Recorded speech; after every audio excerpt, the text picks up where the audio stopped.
2 Corinthians chapter 1, starting in verse 3. This really helped me personally when I was going through a pretty rough battle in my life. And I just needed some comfort.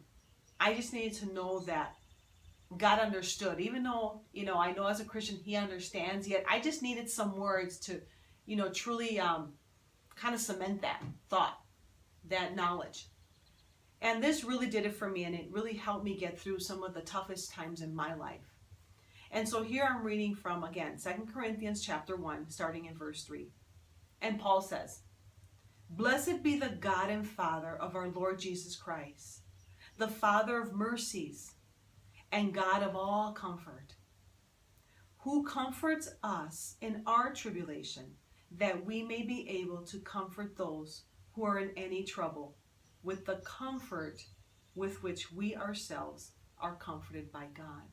What does that mean? When I read that and when I went over that and I prayed for understanding, what it means is that when I'm going through a hardship in my life, I go to the Lord for comfort. He is there, ready to carry me through this.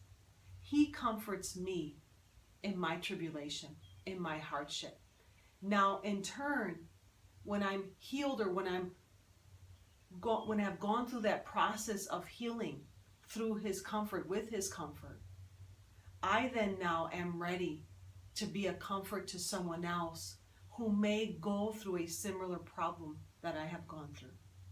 So because I have conquered with the Lord that hardship, because He comforted me, He carried me through it, now I am ready. And I'm repeating myself because this is so important to understand why God allows hardship in our life. And when we can understand that He will use it for our good, so that that hardship that He gives me the victory through, when I find out that someone else is going through a similar problem, I can relate to them. And I can say, I understand. And this is how I got through this hardship. We don't understand each other's problems if we haven't gone through it. But when I go through an issue and have the victory over it, and I help someone else obtain the victory in that issue, in that hardship, that's what this is saying. That the comfort in which God used to comfort me in my hardship, I now then in turn comfort someone else and guide them to the Lord so that He can comfort them along with me now, so that they can have the victory in that hardship.